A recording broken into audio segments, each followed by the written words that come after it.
አሁን ደግሞ ጊዜው የቢዝነስ መረጃዎች ወደ እናንተ የሚደርሱበት ሰዓት ነው። መረጃዎችን ወደ እናንተ ልታደርስ ቤተልሔም ገበየሁ እዚህ ስቱዲዮ ከኔ ጋር ነው የምትገኘው። ቤቲ እንኳን ደህና መጣሽ። እንኳን ደህና ቆየኝ በፍቃዱ። መልካም ጊዜ። አመሰግናለሁ። እንደምንላችኋል ውድ ተመልካቾቻችን፣ ከአቦል ዜና የቢዝነስ ዘገባዎችን ደግሞ እንደሚከተለው እናቀርባለን። በቅድሚያ የአጋራችንን የኢትስዊችን መልእክት ተከታትለን እንመለስ። በቃ ሙላ አባትና ነስታ አታረገው ያረ ሙላ አባታ ያው ለቲ ማለልኩ ዛጋ ገና ይኑላ ሰልፍ ጠብቂ ያውልህ ባዶ ኢቲኤም እዛ ጋር አለልህ። አይ እኔ የምጠቀመው ክፍያ ካርድ እኮ ሌላ ባንክ ስለሆነ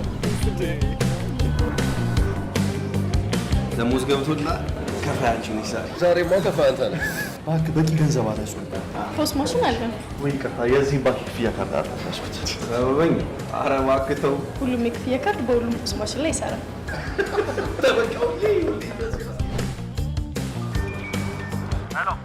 መዋጮዋን ስጠልኝ በዛው። በእናትህ ምንም ብር የለም አሁን እጄ ላይ እንዴ ያው እንደዛ ጋር እኮ ኢቲኤም። አይ የኔ ክፍያ ካርድ እኮ ግን እዛኛው ማሽን ላይ ይሰራል። ሰበቡ እሱ እኮ ድሮ ቀረ። ለካ ሁሉም የክፍያ ካርድ ሁሉም የክፍያ ማሽን ላይ ይሰራል። ታዲያስ የያዙት ካርድ ከየትኛውም ባንክ ቢሆን በሁሉም ኤቲኤም ገንዘብ ማውጣትም ሆነ በፖስ ማሽን ክፍያ መፈጸም ይቻላል። ኢትስዊች ይህን እውን አድርጓል። ኢትስዊች ክፍያን በቀላሉ። ኢትስዊች የቢዝነስ ዘገባችን አጋር ስለሆነ እናመሰግናለን። ወደ ዘገባዎቹ አልፋለሁ። የኮዲንግና ሰው ሰራሽ አስተውሎት ስልጠናን በመውሰዳቸው የስራ ዕድል እየፈጠረላቸው መሆኑን በባህር ዳር ፖሊቴክኒክ ኮሌጅ የሚማሩ ተማሪዎች ተናገሩ።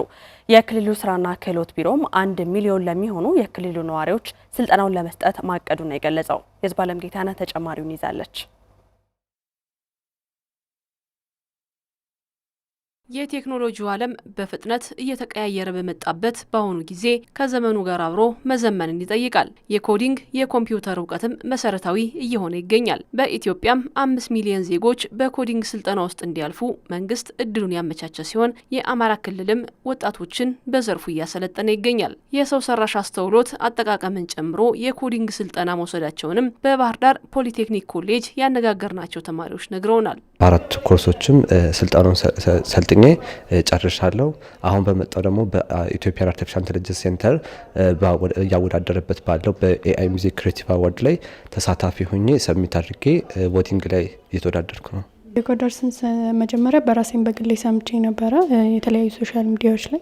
ከዛ በተጨማሪ ደግሞ እንደ ግቢም አዌርነስ ተፈጥሮልን የተለያዩ መምህራኖች አሲስታንስ ተመድበውልን እንድንወስድ ተደርጎ ነበረ እና አራቱንም ኮርስ ሰርቲፋይ ሆኜ ጨርሻለሁኝ ማለት ነው። ስልጠናው ከሚማሩት የትምህርት አይነት ጋር በቀጥታ የሚያያዝ መሆኑንና ዓለም አቀፍ ተወዳዳሪዎች እንዲሆኑ እያደረጋቸውም እንደሆነ ነው ተማሪዎቹ የተናገሩት። የአይሲቲ ተማሪ እንደመሆኔ ይሄ ኮደር ትሬኒንግ በጣም አስፈላጊ ነው።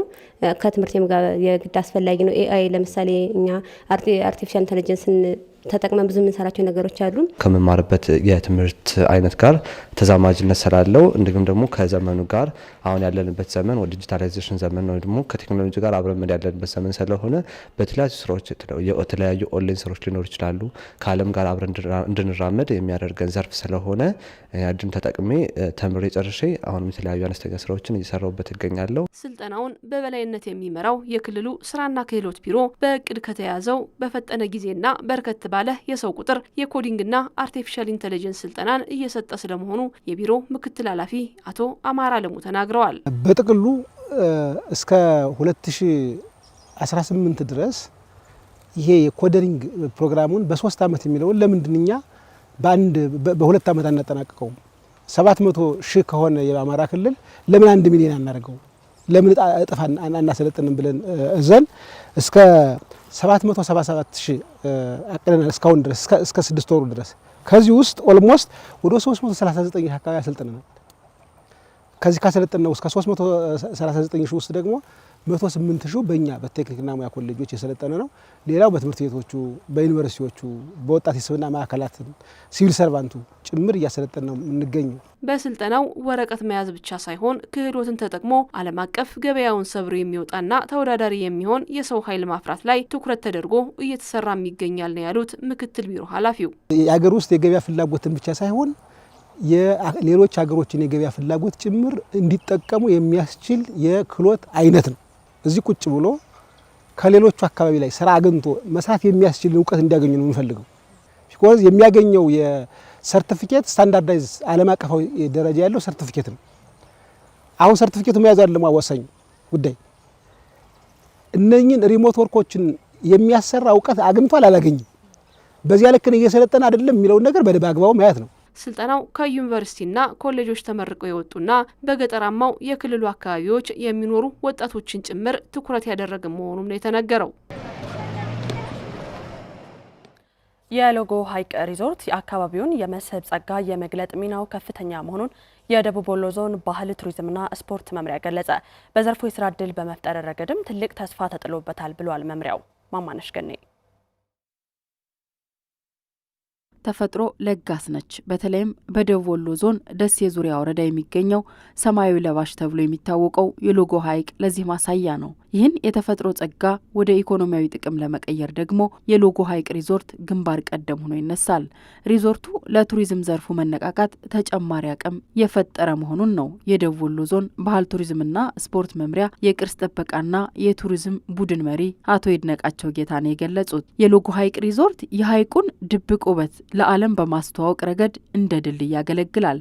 ቀደም ሲል ተገቢው መሰረተ ልማት ባለመኖሩ ምክንያት ጎብኚዎች ለአጭር ጊዜ መጥተው የሚመለሱበት ሁኔታ በተሻለ የሚቀየር ስለመሆኑም ታምኖበታል። በተገቢ መንገድ አልምተን ያላዝናቸው በመሆኑ ምክንያት የተፈጥሮ ሀብቶቻችን ለቱሪዝም ዘርፉ የነበራቸው አስተዋጽኦ ያው በምንፈልገው ደረጃ አልነበረም። ነገር ግን አሁን የዚህ የሎጎ ሐይቅ ሪዞርት የተፈጥሮ ሀብቱን ማዕከል አድርጎ መንግስት በወሰደው ኮሚትመንት ይሄ ሪዞርት መልማቱ ዘርፈ ብዙ የሆነ የቱሪዝም ዘርፉን ለማነቃቃት አስተዋጽኦ አለው ማለት ነው። ሪዞርቱ እጅግ በጣም አስደናቂ ከመሆኑ ጋር በተያያዘ መንገድ የሀገር ውስጥም ቱሪስት ይሁን የውጭ ሀገር ቱሪስት በቀላሉ መጥቶ ለመመለስ እድል አይፈቅድም ማለት ነው። እዛ አካባቢ ላይ እንድንቆይ ልሰንብት ለአካባቢውን ኮንትሪቢዩት ማድረግ ያለበትን ነገር እንዲያወጣ የሚያግዝ ነው። ሪዞርቱ በርካታ የመስህብ መዳረሻዎች ላለው የደቡብ ወሎ ዞን ሌሎችንም መዳረሻዎች የመግለጥ እድል የፈጠረ ነውም ይላሉ የመምሪያው የቅርስ ጥበቃና የቱሪዝም ቡድን መሪ አቶ ይድነቃቸው ጌታነህ። በግንባታ ሂደቱ ወደ ማጠቃለያ ማዕቀፍ ወቅት ላይ ደቡብ ወሎ የሐይቅን ተቋም ማዕከል አድርጎ ምን የሰው ሰራሽና የተፈጥሮ ሀብቶች አሉት የሚል ሰፊ ገጽ ያለው መጽሔት የደቡብ ወሎ ዞን ባህል ቱሪዝምና መምሪያ በዘርፉ የቱሪዝም ዘርፉ ከጠቅላይ ሚኒስትር ጽሕፈት ቤት ጋር በመተባበር ሰነድ ለማዘጋጀት ጥረት አድርገናል። ስለዚህ የሀገር ውስጥ የሚሆን የውጭ ሀገር ቱሪስቶቹ በተገቢ መንገድ ቦታው ላይ ሪዞርቱ ላይ ከደረሱ በኋላ በቀኝ ምን እናገኛለን፣ በስተሰሜን ምን እናገኛለን፣ በስተ ምስራቅ ምን እናገኛለን፣ በምዕራብ በማዕከል የሚለውን በእውቀት ላይ ተመስርተው የጉብኝት ጊዜያቸው እንዲራዘም ለማድረግ እንዲያግዝ ሰነዱ ተዘጋጅቶ በኤሌክትሮኒክስም በሀርድ ኮፒም ተዘጋጅቶ በተቋሙ የሚገኝበት ነባራዊ አለ። የሪዞርቱ ፋይዳ በአገልግሎት ዘርፉ ብቻ አይወሰንም። የአካባቢውን ማህበረሰብ ኢኮኖሚያዊ ተጠቃሚነት በማረጋገጥ ረገድ ትልቅ አሻራ የሚያሳርፍ እንጂ ሪዞርቱ ወደ ተግባር ሲገባም ለበርካታ ወጣቶች የስራ ዕድል የሚፈጥር ነው ብለዋል ቡድን መሪው።